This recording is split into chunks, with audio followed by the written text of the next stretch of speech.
أعوذ بالله من الشيطان الرجيم يا أيها الذين آمنوا كتب عليكم الصيام كما كتب على الذين من قبلكم لعلكم تتقون. O you believe, observing a Sawm, the fasting is prescribed for you as it was prescribed for those before you, that you may become al-muttaqi. Today we are starting a new chapter, chapter number 217, which is the excellence of observing fast during Ramadan.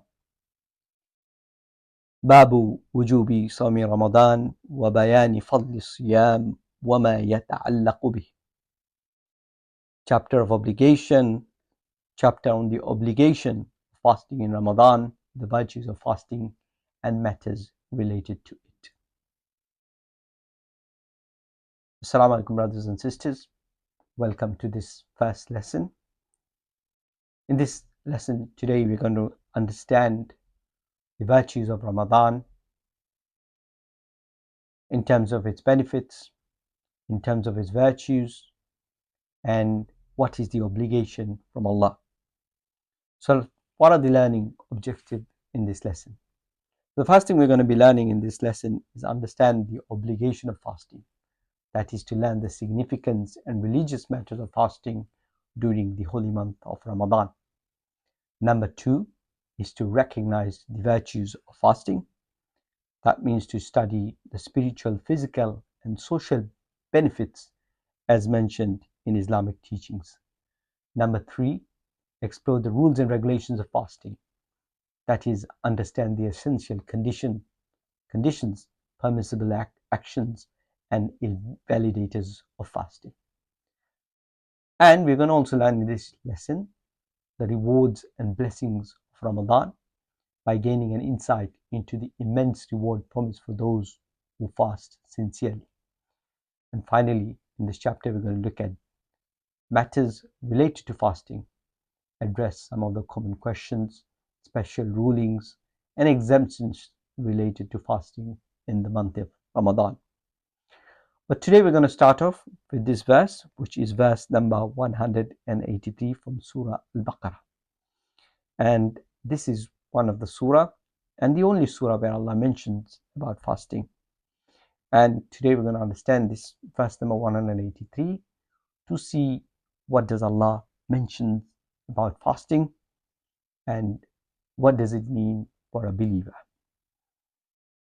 So Allah starts off with this verse by addressing the believers and saying, Ya ayyuhalladhina amanu, O you who believe, indicating that fasting is a command directly to those who have faith.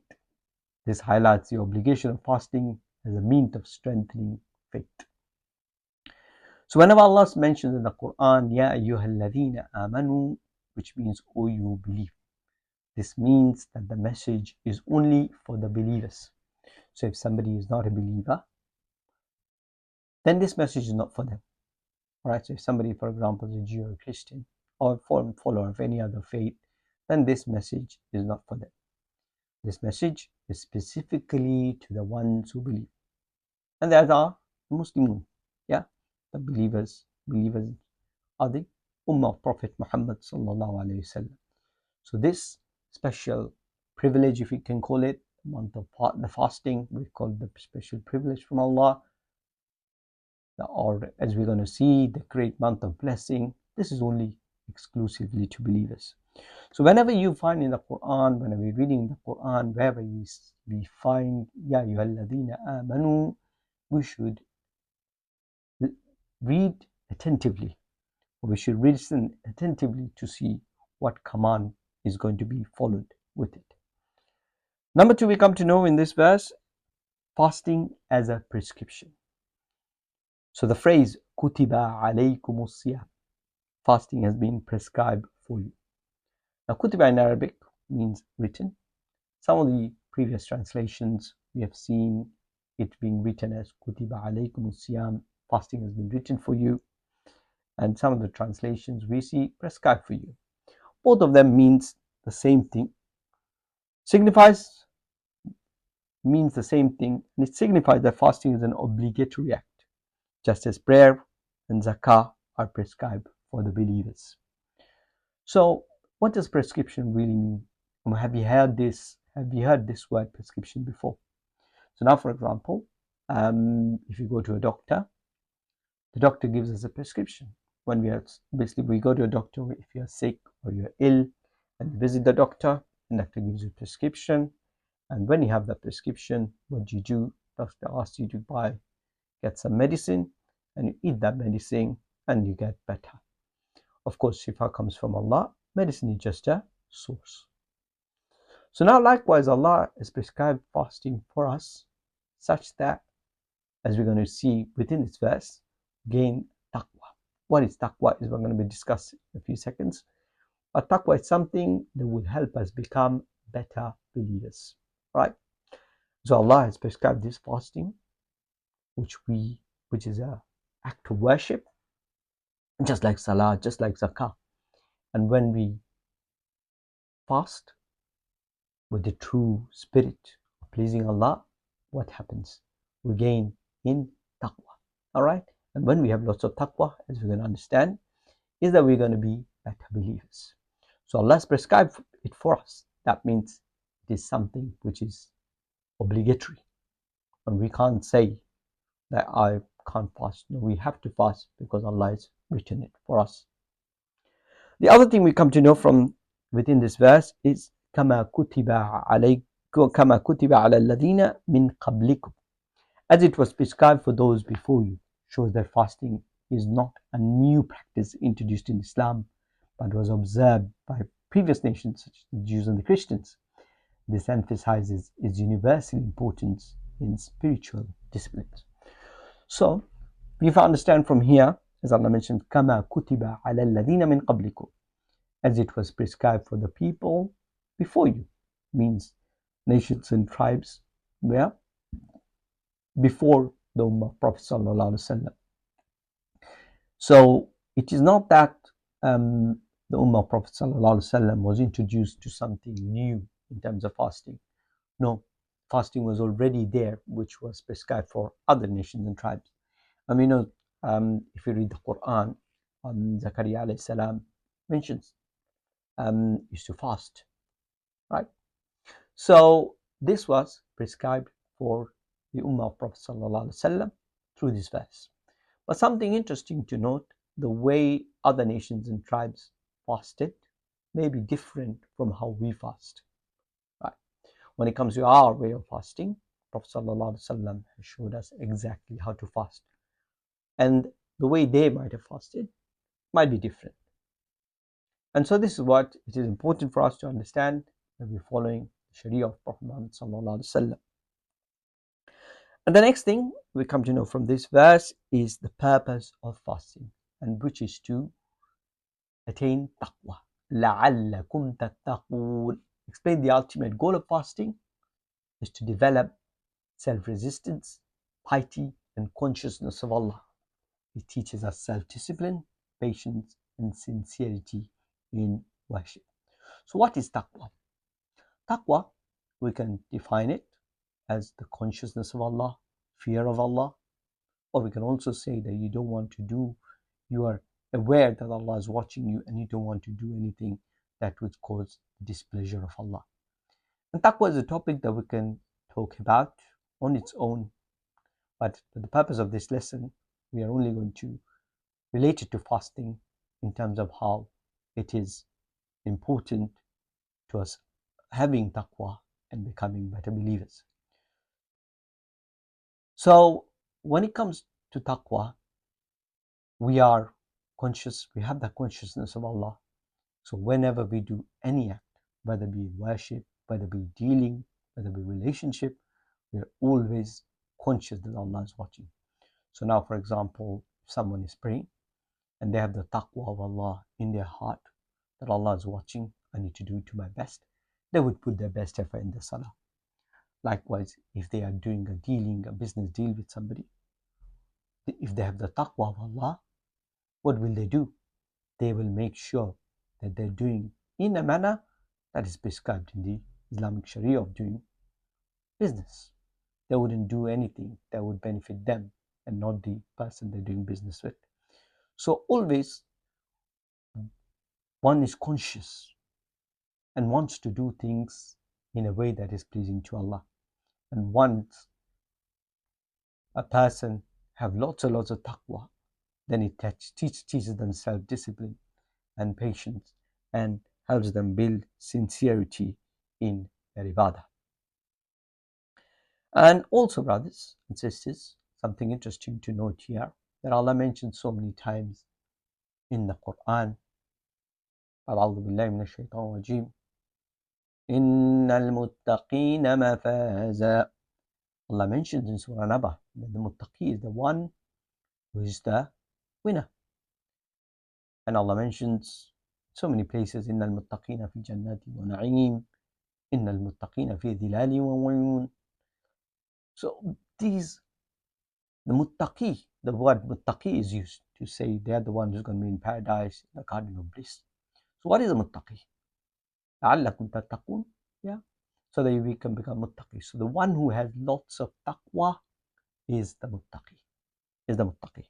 So Allah, through fasting, by prescribing fasting for us, wants for us that we have lots of taqwa. And when we have lots of taqwa, we become muttaqi. And then once we become muttaqi, we may enter Jannah. And also very interesting to know, Allah did not say the Muslim is going to be in paradise. No, it specifically mentioned muttaqi.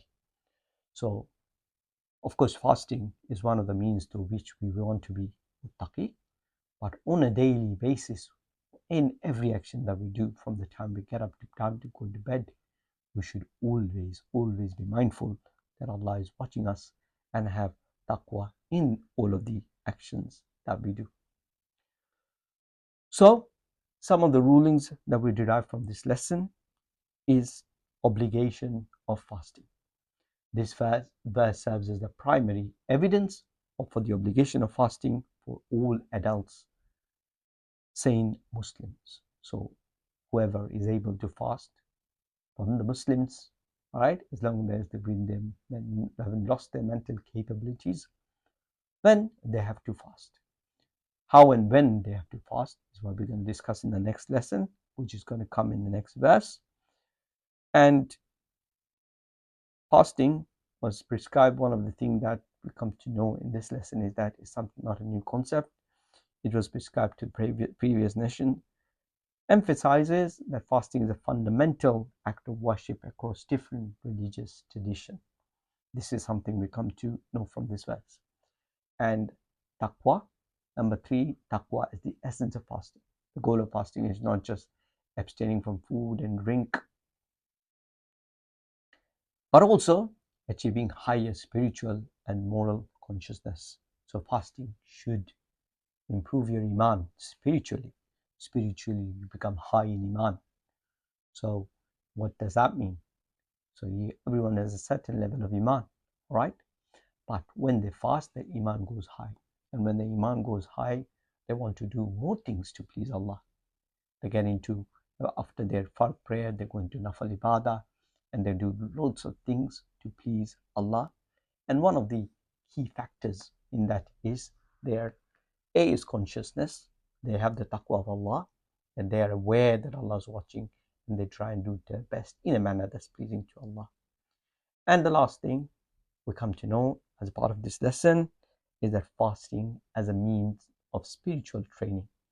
Fasting helps us in controlling desires, curbing sinful behaviors, and fostering sincerity in devotion to Allah. So a lot of the time, when it's not the month of Ramadan, it's hard for us to control our desires. Desires can be good or bad, but let's take a common example for our desires for food. When we are hungry outside Ramadan, we know something is not good for us, or we just can't control our desire and we have it. Now, when we are fasting in the month of Ramadan, it becomes hard for us, and we try to control ourselves on not having what we want because we are in the state of fasting. And this is a very important training for us. So once we have the training in the month of Ramadan, and once we go outside Ramadan, we will be able to control our desires towards not doing something which is wrong and doing which is good in the light of the Quran and the Sunnah. And also something I'd like to mention is sinful behaviors. Curbing sinful behaviors. What does that mean? That means that outside Ramadan, we find it sometimes very easy to sin, and it becomes very easy to sin.